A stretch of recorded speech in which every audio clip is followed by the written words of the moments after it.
Gibran. Siapa yang ngomong tadi? Dokter Tifa ya? Dia bilang apa? Gibran? Sakit dia? Gak apa tadi? Apa dia sebut berapa ciri-ciri apa tadi? Yang diwawancara oleh Refli itu? Dia namanya orang lupa ya. Oke, satu apa? Lupa juga. Schizophrenia, 2. Ya. Oke, jadi dari Dokter Tifa itu pernah nggak periksa ini Bang ya, secara medis Gibran? Aku yakin jawabannya enggak. Saya kan tadi kan ada menyebut, makanya saya boleh komentar dong. Iya, iya. Saya cuma mau mengingatkan pemirsa bahwa untuk jadi calon presiden itu ada pemeriksaan, ada yang namanya tes kesehatan.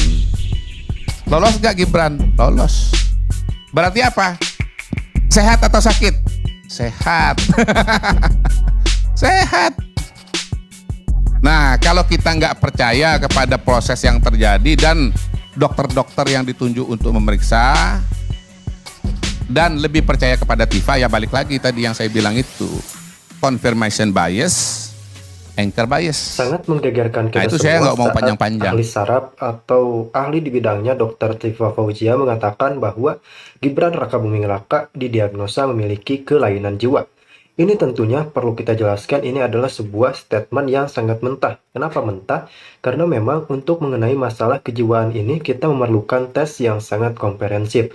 Tentunya tes itu dilakukan secara mendalam serta melakukan observasi terlebih dahulu kepada calon pasiennya atau dalam hal ini Gibran. Dan kita tarik dulu faktanya, Gibran Rakabuming Raka sudah menjadi presiden terpilih Republik Indonesia.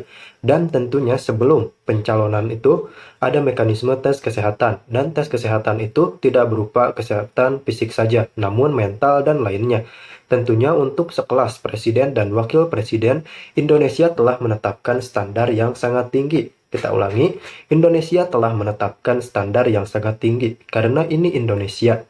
Indonesia pun memang belum sepenuhnya sempurna, namun dalam hal ini tentunya Indonesia tidak main-main dan Indonesia tidak mau gegabah untuk meloloskan sebuah kandidat wakil presiden jika memang ada penyakit tentunya akan dikemukakan ke publik. Secara relevan tentunya pihak-pihak terkait pun tidak ingin mengambil resiko dengan meloloskan kandidat yang memang memiliki indikasi kelainan jiwa. Namun saat ini Gibran Rakabuming Raka dinyatakan lolos secara 100% oleh tim kesehatan dari KPU. Tentunya KPU ini tidak memilih tim kesehatan sembarangan. Di dalamnya pasti ada orang-orang yang berkompeten di bidangnya. Namun inilah yang terjadi ketika Gibran sudah terpilih oleh rakyat dan menjelang detik-detik pelantikan selalu ada informasi-informasi seperti ini. Ini tentunya menambah kegaduhan di Indonesia, apalagi Indonesia sedang masa transisi. Pemerintah berjuang habis-habisan untuk menjaga transisi ini secara stabil dan efisien. Namun, jika ada informasi-informasi seperti ini, kita sangat menyayangkan hal tersebut.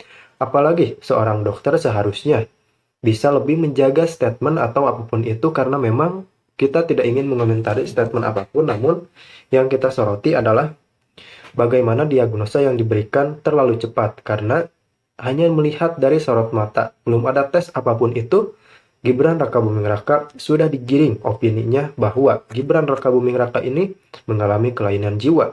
Masyarakat Indonesia sedang digiring opininya bahwa Gibran memang tidak layak menjadi wakil presiden. Padahal Gibran ini sudah secara sah diberikan mandat oleh rakyat Indonesia dan terbukti menang atas kontensan lainnya. Tentunya ini perlu kita waspadai gerakan-gerakan seperti ini. Kita harus menjaga sikap di tengah momentum transisi kepemimpinan Joko Widodo ke Prabowo Subianto. Ini Pak.